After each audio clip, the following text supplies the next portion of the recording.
আসসালামু আলাইকুম ওয়া রাহমাতুল্লাহি ওয়া বারাকাতুহু। আশা করি আল্লাহর রহমতে তোমরা সবাই ভালো আছো। আলহামদুলিল্লাহ, আমরাও অনেক ভালো আছি। মহান রব্বুল আলামিনের কাছে দোয়া করি আমরা যেন সকলেই ভালো থাকি, সুস্থ থাকি এবং খুশিতে থাকি।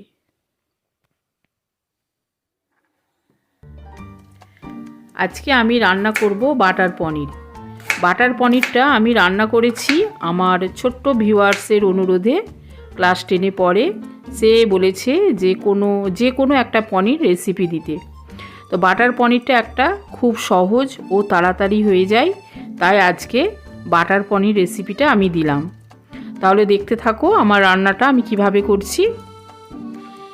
এখানে আমি পেঁয়াজ ছোট সাইজে 3টে নিয়েছিলাম, আর মাঝারি সাইজের 3টে টমেটো নিয়েছি।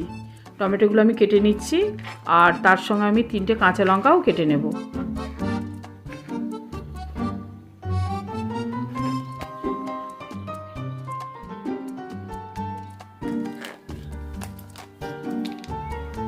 এখানে আমি আমুল পনিরের 200 গ্রাম প্যাকেট নিয়েছি। এখানে আমি পনিরগুলো ছোট ছোট টুকরো টুকরো করে আমি কেটে নেব।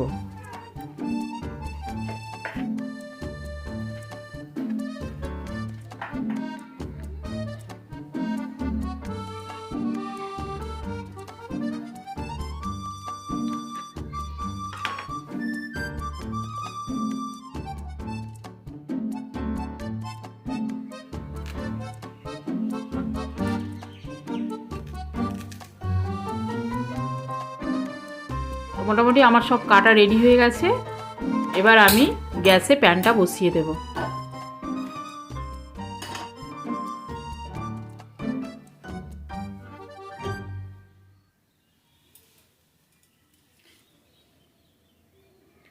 কড়াইতে আমি 4 টেবিল চামচ মতো আমি তেল দিয়েছি।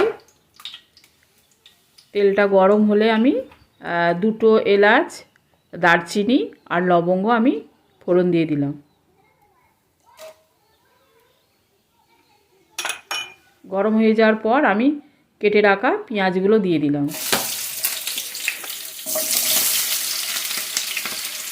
দিয়ে এটাকে আমি ভালোভাবে একটু নাড়তে থাকবো।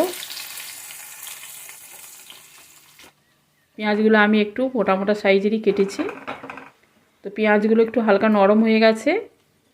তারপরে আমি পরিমাণ মতো মানে স্বাদ অনুযায়ী একটু লবণ দিয়ে দেব।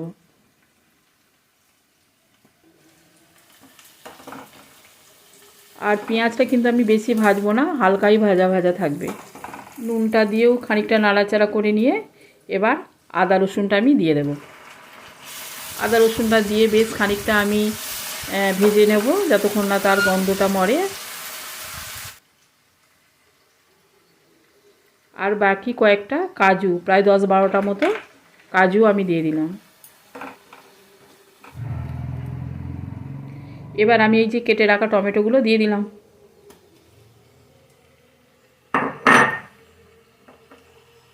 একটু হাই ফ্লেম দিয়ে টমেটোগুলো ভালোভাবে এটাকে কষিয়ে নেব।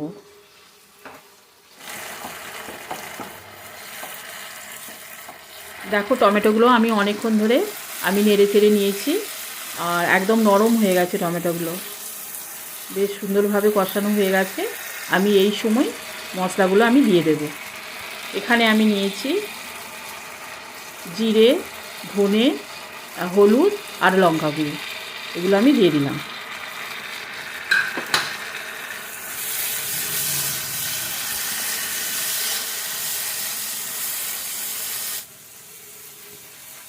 এগুলো দিয়েও আমি বেশ কিছুক্ষণ নাড়াচাড়া করে মোটামুটি এটা আমার হয়ে যাবে। দিয়ে আমি গ্যাসটাকে অফ করে দেব। দিয়ে এটা ঠান্ডা করতে দেবো। তারপরে এটাকে আমি মিক্সারে পিষে নেব। বেশ কিছুক্ষণ পর ঠান্ডা হয়ে যাওয়ার পর আমি একটা এই মিক্সার জারে আমি ঢেলে নিলাম।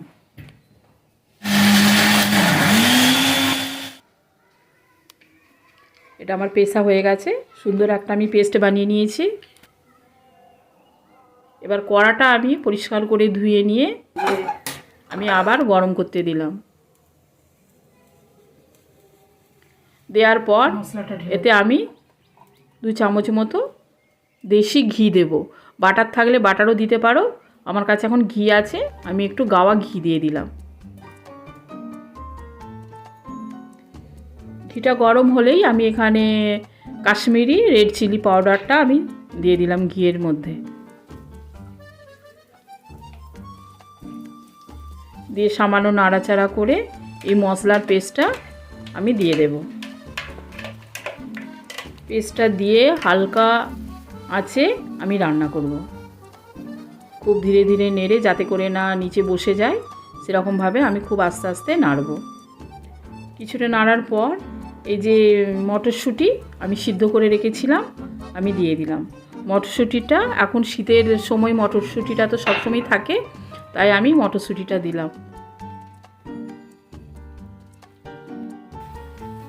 দিয়ে এটা আমি ভালোভাবে ধুয়ে আমি দিয়ে দিলাম।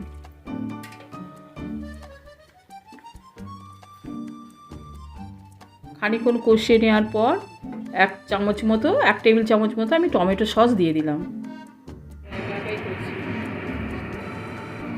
বেশ খানিকটা নাড়াচাড়া করে নিয়ে আর স্বাদ অনুযায়ী অল্প একটু চিনি দিলাম। এটা অপশনাল, কাউকে যদি ভালো লাগে দেবে, না ভালো লাগে না দেবে।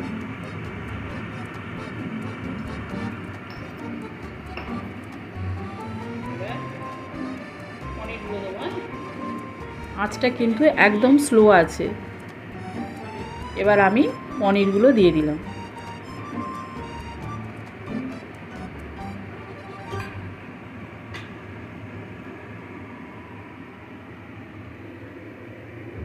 পনিরগুলো দিয়ে আমি হালকাভাবে একটু নাড়াচাড়া করে নিয়ে আর এই যে আমার রাখা আছে কসুরি মেথি, এই মেথিটা আমি হাতে ক্রাশ করে আমি দিয়ে দিলাম। এটা কিন্তু এর স্বাদটাকে আরও অনেক বাড়িয়ে দেয়। এটা যে কোনো মুদিখানার দোকানে পাওয়া যায়। আর 3টে কাঁচা লঙ্কা আমি দিয়ে দিলাম। দিয়ে হালকা ফ্লেমে আমি 5 মিনিট মতো ঢাকা দিয়ে রেখে দেবো।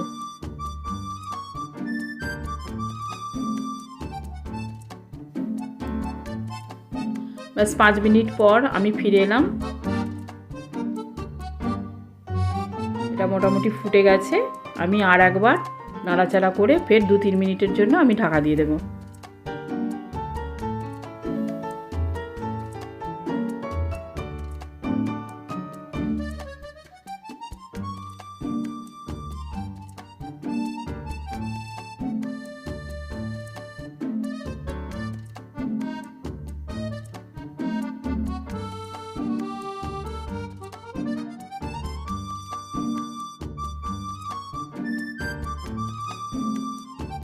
বাটার পনির রেডি।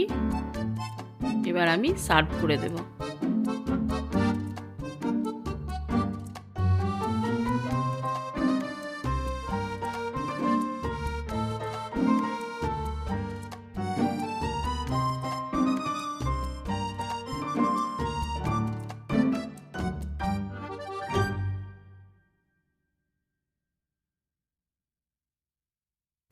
আর বাড়ির তৈরি ফ্রেশ ক্রিমটা আমি দিয়ে দিলাম।